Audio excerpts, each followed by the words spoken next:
arms. Order, arms. Left, face. Forward, march. Forward, march.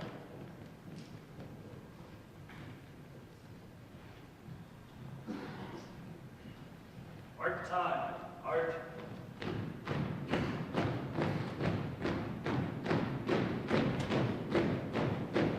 Detail, halt. Left, face. 2 steps forward, march. Please join me in the Pledge of Allegiance and remain standing for the singing of the national anthem.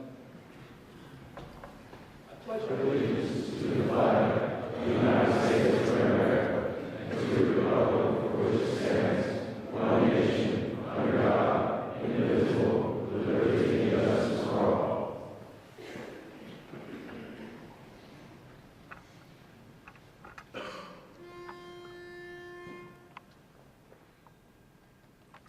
Oh, say, can you see by the dawn's early light what so proudly we hailed at the twilight's last gleaming, whose broad stripes and bright stars through the perilous fight o'er the ramparts we watched were so gallantly streaming, and the rocket's red glare, the bombs bursting in air, gave proof through the night that our flag was still there. Oh, say, does that star-spangled banner yet wave o'er the land of the free and the home of the brave? Right, face. March time, march. Left, right. Left, right. Left, right. Forward, march. Left, right. Left, right. Left, left, left, right.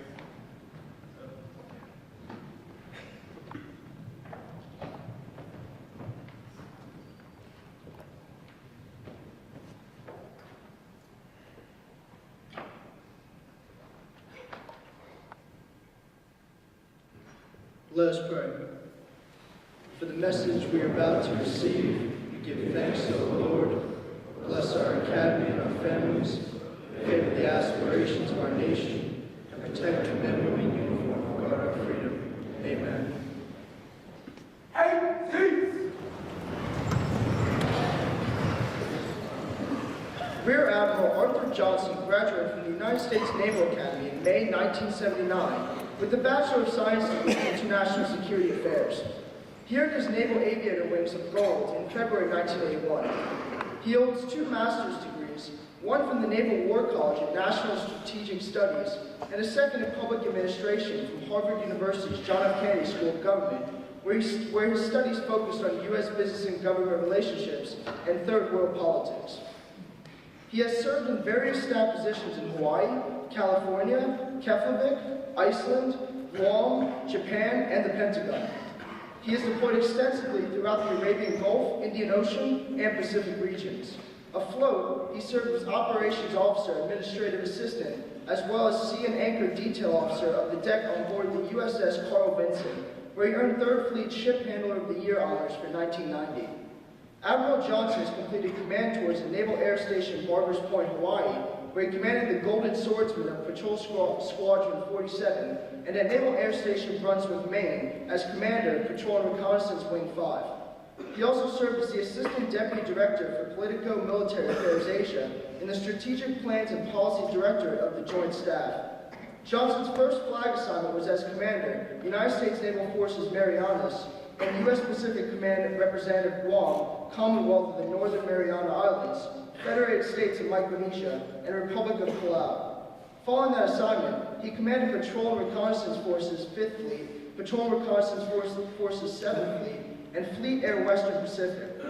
Johnson served as Commander of Naval Safety Center from 2007 to 2011. His final assignment was as Director, Assessment Division, OPNAV N81. Ladies and gentlemen, please give a warm Riverside welcome to today's distinguished speaker, Rear Admiral Johnson.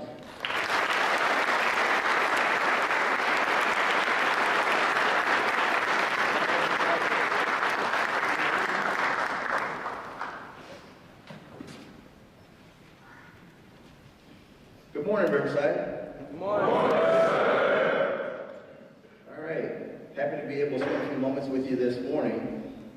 It is truly my pleasure to be here. This is actually my second time here, and so I'm very excited to have a return engagement. My goal for today is to say at least one thing that you, the student body, can take and implement and put to use to help you develop your leadership style. So if during the presentation you hear the one thing you want to latch onto, your mission complete for today. If you don't like that one, keep listening, you might get the next one, okay? I'm looking around, I'm trying to figure out how I'm going to make this interactive. My traditional mode is to be a little bit interactive, so I probably can't see anybody in the back. You guys on the front row, you guys are at risk. When I need a participant, you're probably going to get the call, okay? So be prepared. So I'd like you to think about a couple things. Have you ever thought about the fact that each and every one of us, we're allocated 24 hours in a day? But some people are able to accomplish much more in their 24 hours. Have you ever wondered why is that? I think about that sometimes. Is it luck? Is it chance? Or are there some other factors at play? Let's take my presence here today at Riverside. Some might be wondering, how did this opportunity come about? I was here last summer. A friend of mine asked me to come down to participate in an aviation summer camp that was hosted here by Riverside. And I decided to make that drive down from Maryland to be here for that summer camp.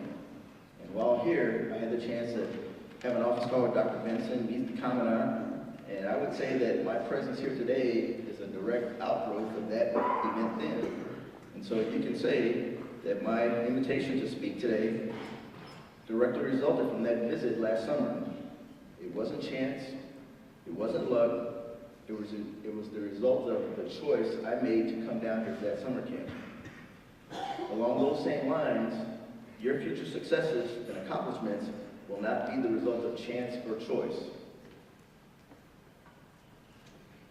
But rather, it's going to be the result of your personal leadership choices. So you have to ask yourself, are you willing to plan and prepare for your future success? Are you willing to commit to excellence? Are you all in, or are you just sticking your toe in the water? Let's take a look at the NFL playoff picture. I'm sure you all probably got to see some of the playoff games this past weekend. I didn't, but I saw the summaries. Are there any football fans in the house? Okay. No? Let me see if there's some really smart people. Any Cowboy fans in the house? All right. Go Cowboys. Next year is always next year. So, as we look at the Super Bowl picture that's developing, you have to ask yourself, what's required for a team to succeed at that level? I maintain that a team succeeding at that level will need to operate at a high level of excellence. Many components will need to combine, coalesce, come together to create the necessary standard of excellence for winning. So on a personal level, how do you define excellence? Anybody want to hazard a guess on the front row there? Number one, how do you define excellence? Go ahead, stand up and state your name. Go to answer, get on your feet, state your name, and ask your question. Everybody else getting ready, I can see it now.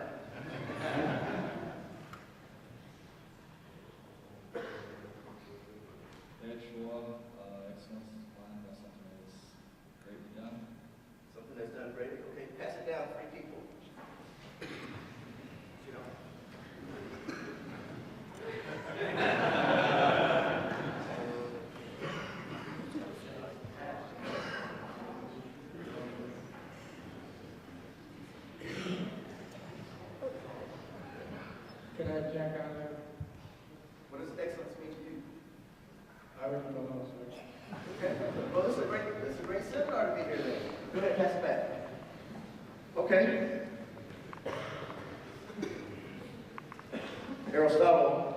is known for saying that excellence is an act won by training and habituation. We do not act rightly because we have virtue or excellence, but rather we have those because we have acted rightly. We are what we repeatedly do. Excellence, then, is not an act, but a habit. In other words, excellence is determined by your actions across multiple fronts. Your habits, good, bad, or otherwise, will determine your level of success. I don't quote Aristotle much, but I kind of agree with that.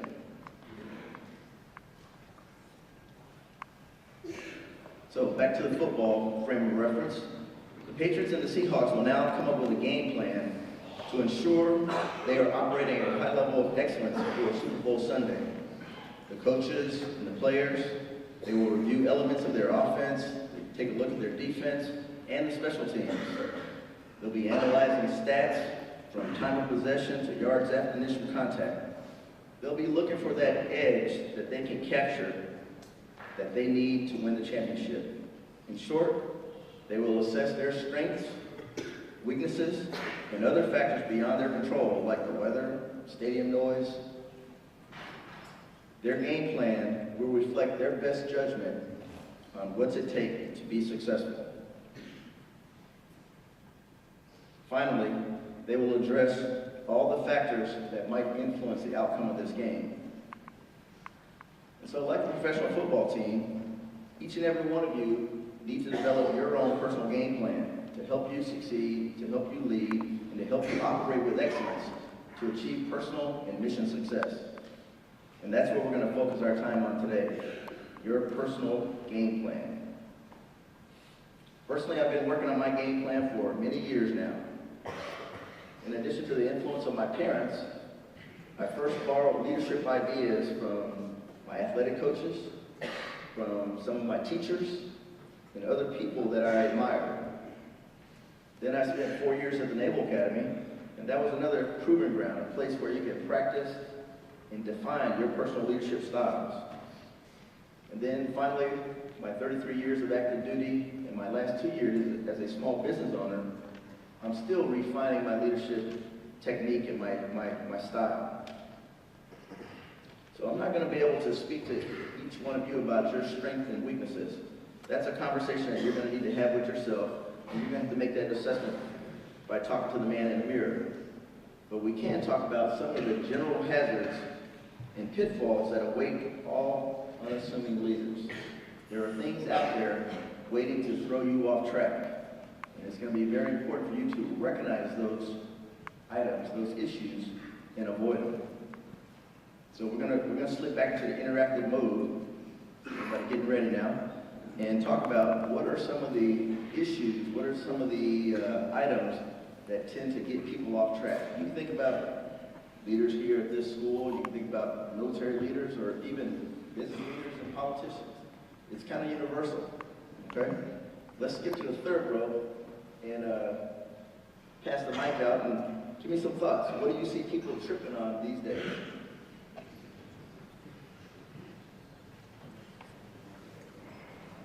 Cadet Jordan area. People trip when they lose track of focus and the big picture. Okay. Thanks, yeah. He looks like he's got something to say. Pass it to him. The Trey Thornhill and not setting the right example. Okay, not setting a good example. Keep going. You're on a roll.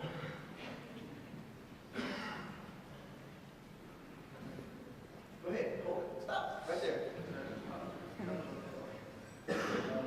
Gosh, Allison, and being as hard as I could. Not working as hard as they could. Okay, give me two more.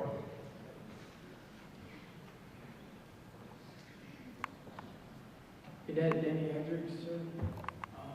Mainly when people trip up is when they decide to do the wrong thing. So. Okay.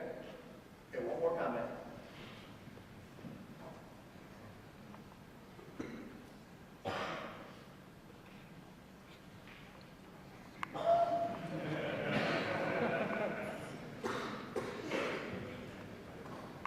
Cadet Thomas, people are just not doing the right thing. Okay. All right, I appreciate that feedback. let me broaden your perspective just a little bit. I'll talk a little bit about some of the things I've seen over my career, some of the things I see on a daily basis that will trip up and unassuming leader, somebody who's not paying attention, just kind of going through life. These things will bite you quickly. And I like to group things into categories. It helps me remember pretty easily. So for me, the things I need to watch out for falls into 2 categories: PMS and alcohol. I know I got some strange looks down front, but hang with me for a second. You know, I'm just an aviator. We always use acronyms to help us remember things we really want to remember. And so for me, PMS reminds me of 3 major issues I need to watch out for. P stands for power, or the misuse of power. You'll see people that get themselves a little bit overextended. They get a little bit full of themselves, maybe the position they're in, and they start doing things that's out of bounds, okay? Abuse of power. M stands for money, or the mismanagement of money, the misallocation of money, doing things inappropriately with the money, okay? That has cost many people their career. And the S stands for sex, okay? Any sexual impropriety, whether it's sexual assault, sexual harassment, you name it, those things will terminate you pretty quick. And then underlying these 3 items, I put alcohol. And what I'm referring to is the overindulgence in alcohol, okay? Too many times we find people who have over-imbibed, who are beyond their limits, significantly degrading their decision-making because of alcohol, okay? So those are the big 4. And as you grow up, this may not be an issue for you now. You're in a nice, secure environment, not much challenges in this area, but as you continue to grow, go off to college, what have you, these things are lurking around every corner, waiting to trip you up, okay? So go ahead and get that into your scan and seek to avoid those problem areas.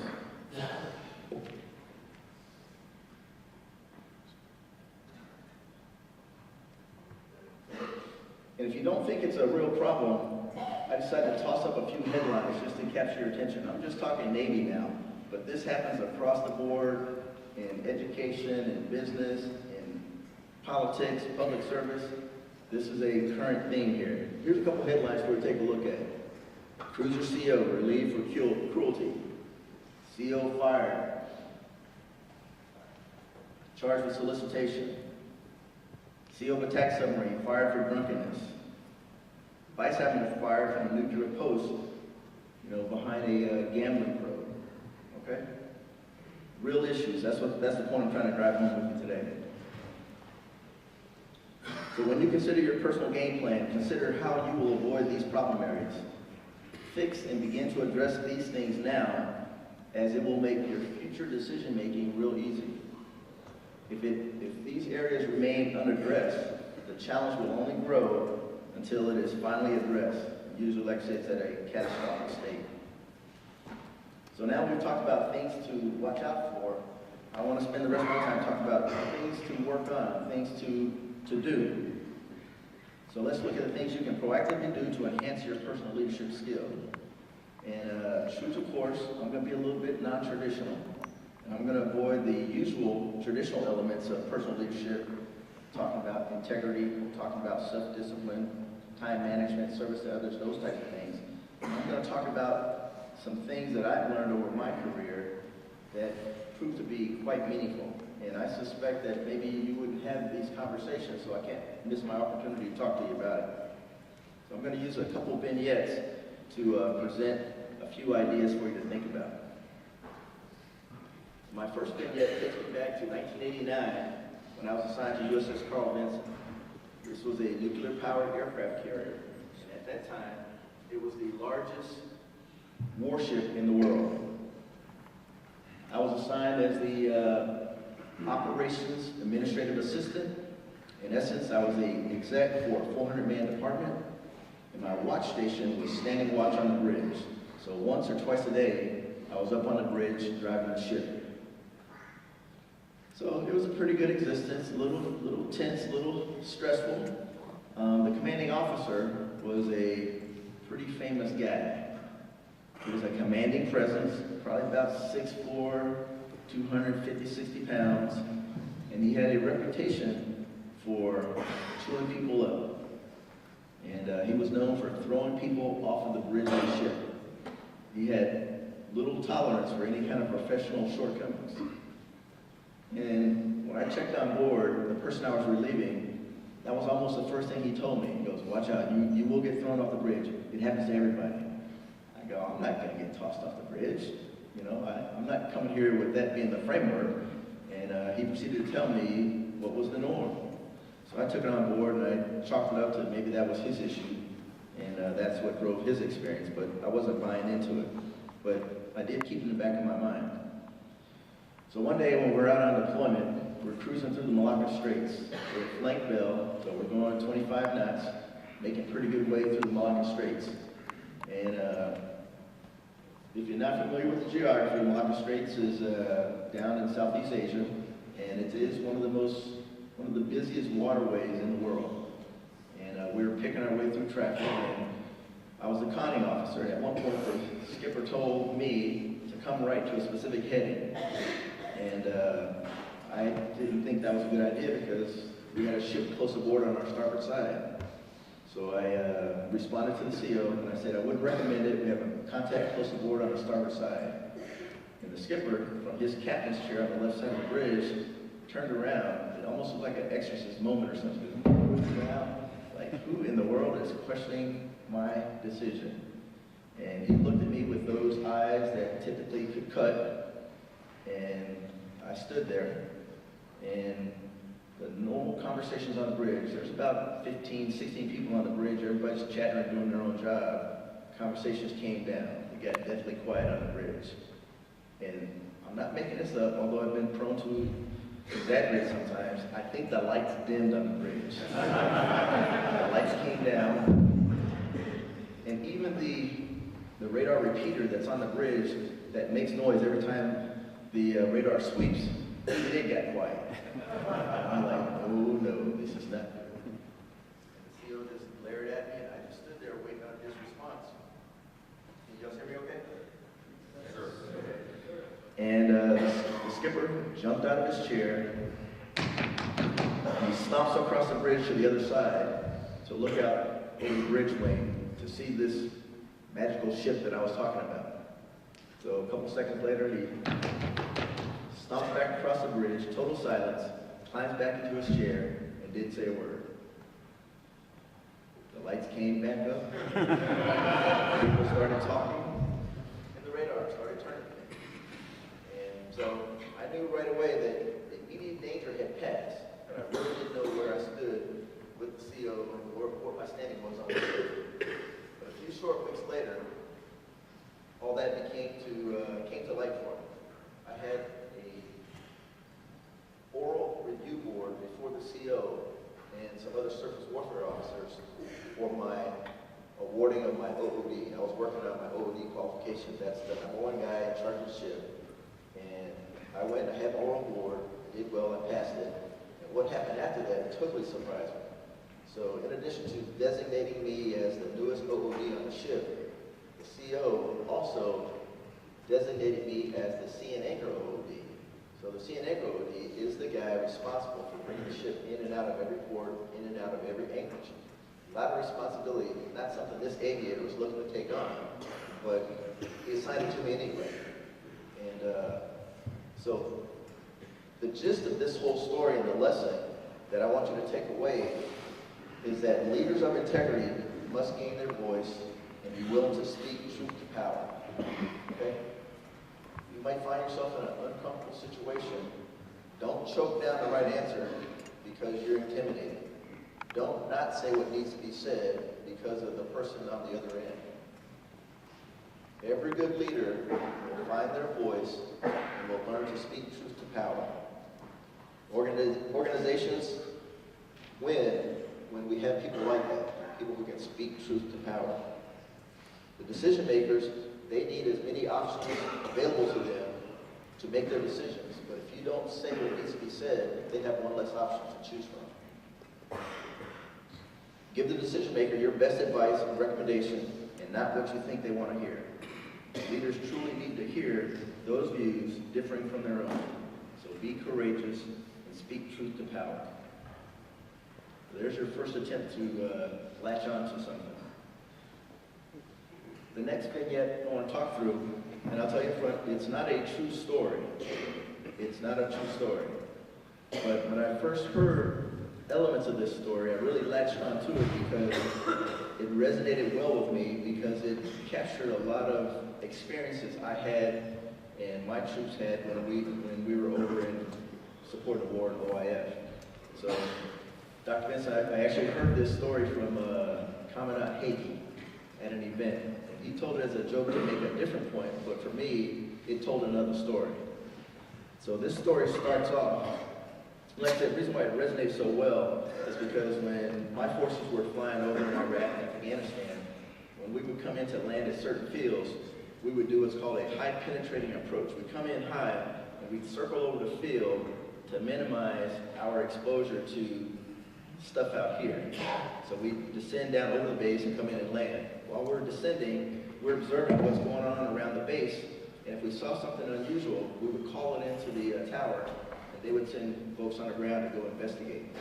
And so that was our way of minimizing our exposure to small arms fire, what have you.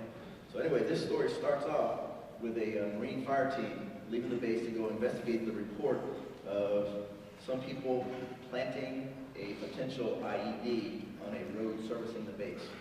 Okay, so imagine these Marines going out to investigate a potential problem. And by the time the team arrived, the adversaries caught wind of it, saw it, or whatever, and they were nowhere to be found by the time the Marines got there. But they did find the hole on the side of the road. They did find the IED still in the cart that the donkey had brought out there to the site. And the Marines did the quick sweep of the area. And of course, they weren't able to locate anybody. And they interviewed people in the vicinity. And of course, nobody saw anything. Oh, I didn't see anything. What IED? What cart? What hole? Nobody saw anything. And as the Marines were about to wrap up this mission and head back to the base, one of the Marines walked up to the cart, went up to the donkey, and proceeded to unstrap the donkey from the cart. And once he's got the donkey unstrapped from the cart, he swatted the donkey on the butt, and the donkey started walking off. And young Marine got the rest of his fire team and said, "Follow me." And they proceeded to follow the donkey. The donkey kept walking and eventually came to a stop at a little farm residence looking thing, okay? And when the donkey decided to stop and came to rest, the Marines investigated there at the farmhouse. And they went in and they proceeded to do a residue investigation on the hands of the individuals in the home. And sure enough, the investigation proved positive for explosive residues on their hand. And the Marines were able to apprehend some folks to take in for further questioning and so forth. So in this case, the young Marine in question just happened to be a country boy from the hills of Kentucky.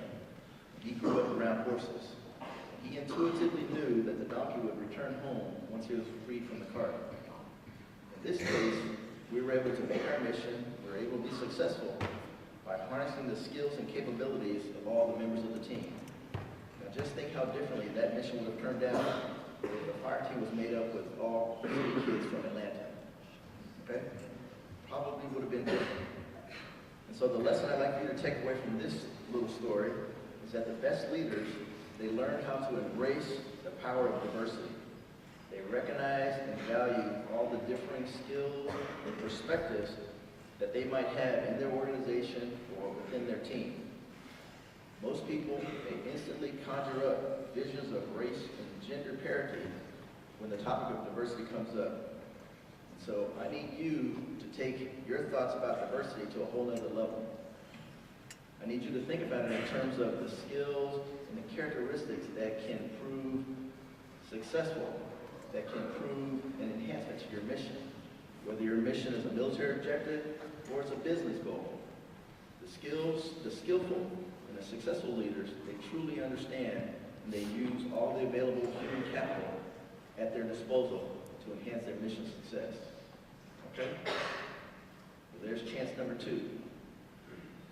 Then finally, I'd like to wrap up. How am I doing on time? Okay. I'd like to wrap up and talk a little bit about my experiences out in the Far East. The majority of my operational time has been out in the Far East, out in the Pacific. So I had 3 tours in Hawaii, I had a tour in Guam, had a tour in Japan. It's almost like home out there. But what I realized is early in my career, U.S. Navy personnel, Japanese Navy personnel, we rarely interacted. There was one exception to it, and it was called RMPAC exercise, Rim of the Pacific exercise. During RMPAC, the Japanese Navy would sail over on their ships, fly over on their airplanes, and we would exercise for 2 or 3 weeks and get to know each other and interact. But when they went back home and when we went over to Japan on deployments, we operated at our bases, they operated at their bases, and not much interaction between the two. So that was the early years, you know, the mid 80s, when I was a young lieutenant, young plane commander. Later on, in 1996, I went back out to Japan as a commanding officer. During that time, there was an effort to generate sister relationships between Japanese squadrons and U.S. squadrons. And so there was an idea, there wasn't a lot of support for it. In fact, my sailors were very vocal, they did not want to do it. You know? But I did see some potential, and so we did it anyway. And things worked out well. We first went to Hachinoi Air Station, and our Japanese sister squadron hosted us for a picnic and field outing, and it was a great time. My sailors were blown away. When they came back, they were begging for an opportunity to do a reciprocal visit. So we hosted a Texas-style barbecue, and it was a big hit. And at the end of that 6 months, we went home, and great memories. But what I remember, here's some pictures from, that was me and my counterpart during my squadron CO days. This is at a U.S. Navy ball that they visited. And this picture right here is from our farewell, we call it Sayonara party, when we were leaving Japan. And this little picture exchange. And so it was a good 6 months, and I think we laid some good foundation. I didn't know the extent of how this would go, how this would play out. But I returned to Japan 9 years later, this time as a force commander. And my previous counterpart, Tanaka-san, he wasn't still active duty, he was retired, but he was still in the area. So he was able to facilitate introductions to my new counterparts. And a good relationship was built, and a lot of new and cutting-edge things were able to take place because of that relationship. And these new developments couldn't happen soon enough, because shortly after arriving out there, we found ourselves in a new operating environment where we had significant foreign submarines transiting into Japanese waters. That will tend to get anybody excited. We're treaty partners, so we're treaty partners with Japan, so we're concerned. It's their territorial water, so they're very concerned. So I had pretty good intelligence, I had pretty good queuing, but I only had 8 airplanes to deal with. The Japanese didn't have access to all the queuing and the intel, but they had over 100 P3s that they could fly tracking submarines. And so, obviously, the commanders, we figured out, okay, how we can work this thing. Things at the time, procedurally, weren't in place on the nation level or the Navy to Navy level, but on a commander level, we were able to lead turn and create some new norms. And that thing really developed and took place. Before I left there, at the end of my 2 years, we had broken ground on a new command center. That command center is in operation today. It's manned by Japanese sailors sitting side by side with U.S. sailors, and they jointly OPCON the maritime patrol aircrafts of the two nations. And so synergy, coordination is extremely high now. And for me, I trace it way back to the early days when we were just figuring out how to have sister squadron relationships. And so the lesson, the takeaway for this one is leaders need to be open to partnerships and relationships. That's what I learned out there in the Far East. It taught me to see possibilities beyond the obvious. I learned firsthand the power of relationships and partnerships will open you up to new possibilities to maximize your opportunities for success. And so the third point is leaders enhance their chances of success when they are open to possibilities and partnerships and relationships. When there's a high degree of trust and cooperation almost anything is possible. Okay? So I'll wrap up now, so we'll have some time for lunch. I don't want to go too long and extend my stay, but I would like to encourage you to think about those pitfalls, those things that derail people's careers.